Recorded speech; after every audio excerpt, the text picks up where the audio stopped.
Yo, welcome back to another video. Today we are in the Open Gray League, and let's run a different team here. Side note, cool little background there as the cash screens and battle screens have changed a little bit, I think. We get swapped out to a Trevenant. Trevenant here is going to get matched up against our Sableye. Sableye doing some super effective fast move damage, and the opponent's Trevenant decides to go for a Seed Bomb bait. Luckily, we are pretty tanky, and we are able to get to another foul play. Our opponent does end up double shielding, and we have a decision made. We're going to let this one go here, and we're going to rely on the farm down. We do get the farm down, saving that shield. So we have one shield versus their backline. Luckily, we do have the Guzzler for their Charger Bug. We should be able to survive one here. Yep. So we cannot take two X scissors, but we're going to be able to tank one. But all we're trying to do here is get this Charger Bug low enough so that we can potentially farm down with our Azumarill and have that energy advantage versus their own Azumarill. So we do get to an Ice Beam right here to take out their Charger Bug, and now we have the Azumarill versus their Azumarill. We do have a shield, so we do have that advantage. It's going to save us that much energy and health towards this battle. But this should be over. We're in good shape right now because of that shield we have. Our opponent here is just relying on a potential lag out win condition. They are throwing this play rough. We do shield the correct play rough, thankfully, and we are just going to throw play rough on our own. And you can see right now they are in the red already, and now they realize that is GG. So well played by us, and fortunately for us, we have the correct counters for them in the back. They end up having the Trevenant and Charger Bug in the back, and luckily we just have the absolute correct counters to them in the back. All right, we got the Azumarill again matchup.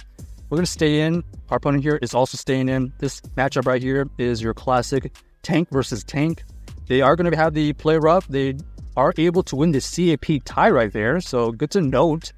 We're going to stay in for now. Unfortunately, we cannot really switch into anything because both of our Pokemon in the back are pretty weak to the play rough. So we're going to have to play this one out, potentially shielding once to try to get this low enough so that we can farm down. You can see right here, we go for the Ice Beam to potentially get a shield, but our opponent was aware of the energy, and our opponent here ends up taking us out, and it allows our Sableye to farm a little bit. So that was as good as it was going to get. Here, we're going to go for a foul play. Foul play gets this Registeel into the yellow. Here, we're going to shield the first one because this Zap Cannon actually does a good amount of damage. Unfortunately, we get debuffed, and this is just going to make it that much harder to take out this Registeel now. We go for one foul play, gets it into the red. We're going to go for another foul play. Do we get another shield, or do we take out this Reggie? We do get a shield. We're going to switch out here, anticipating a Zap Cannon. Do we catch the Zap Cannon? Yes, we do. Since we did catch that Zap Cannon, we did unfortunately get debuffed as well, so that doesn't help the cause. We're going to be able to get one Dragon Claw off here. Our opponent here does throw an Aerial Ace to take out our Guzzlord. And at this point, unfortunately, this Gligar is going to be able to outpace our Sableye. So we're just going to see if we can farm. Okay, unfortunately, no farm down. They did have two Aerial Aces already, and this is going to basically take us out. So GG's to our opponent. Unfortunately, because we didn't win the lead, they were able to match up everything correctly. They had Gligar, which was weak to our Azumarill. And that was kind of the game, unfortunately. So here we go. We got the Azumarill versus this Lickitung. Lickitung here, it's going to be decent against our Sableye, so we don't quite yet want to switch. Now we want to switch here, anticipating a Power Whip. We do catch the Power Whip, which is fantastic. That's a lot of energy wasted on that Lickitung. They switch out into their Gligar, and since we have a little bit of energy advantage on our Guzzler, we do go for the Crunch. Good damage right there. No debuff, unfortunately. Here, we're going to decide to let this one go. We think we can survive this. Now we have to potentially...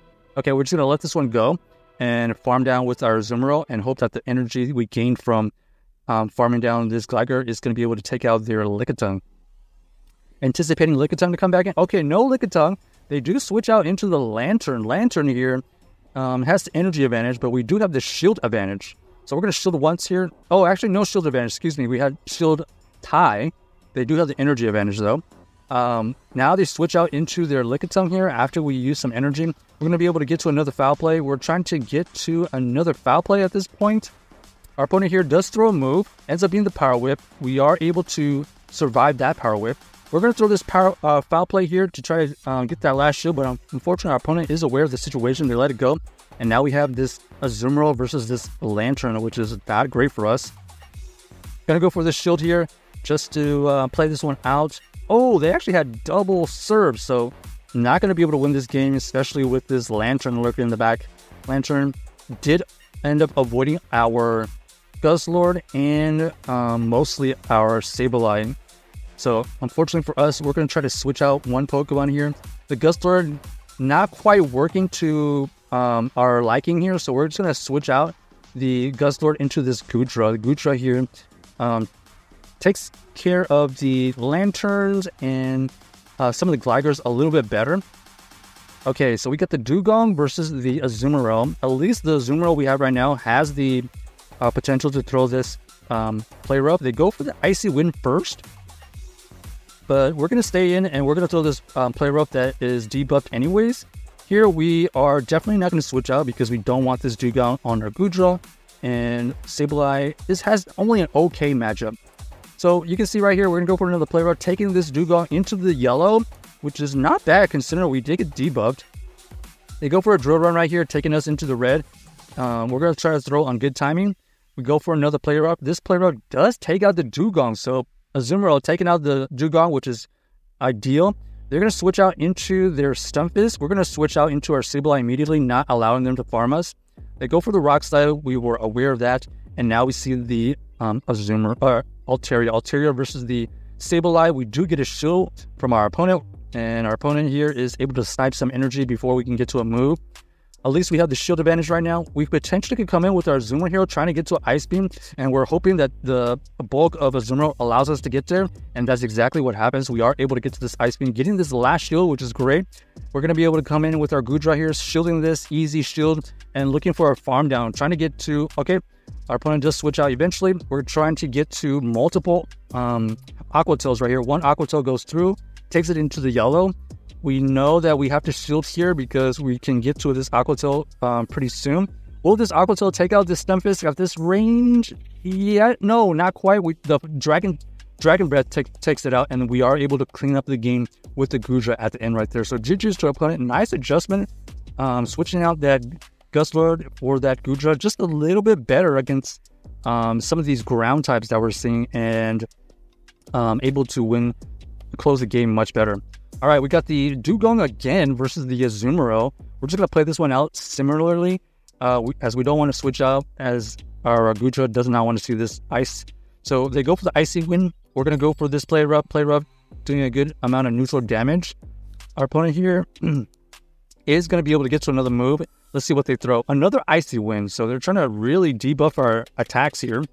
We're just going to keep throwing these Play Roughs. Gets it into the yellow before we are into the yellow, which is a good sign for us. Our opponent here does throw another Icy Wind. This next Icy Wind here makes our attack triple debuff. How much damage does this do? Okay, probably only like 15% at that range. At least we get him into the red, and then our opponent here is going to be able to, okay, we throw this Ice Beam to potentially take out this Dugong. They go for the shield. So they decide to one shield win the lead. We're just going to let this Sableye tank the move. They do go for the Ice Wind debuff. We're going to switch out into the Goodra versus this Annihilate, but they quick swap into the Glider. We're going to shield right here because we are using our last Pokemon because it's locked in. Might as well use the shields. One Aqua Tail goes through, able to farm down exactly what we were anticipating earlier. And now we have this Annihilate versus this Goodra. First, we're going to tank this Nice Flash very nicely. We're going to be able to get to another Aqua Tail here, get this Annihilate low, and now we have the Sableye to farm down, and GG's to our opponent, able to win that game with the Sableye at the end. Check out this team if you haven't already, and let us know if you enjoyed the video.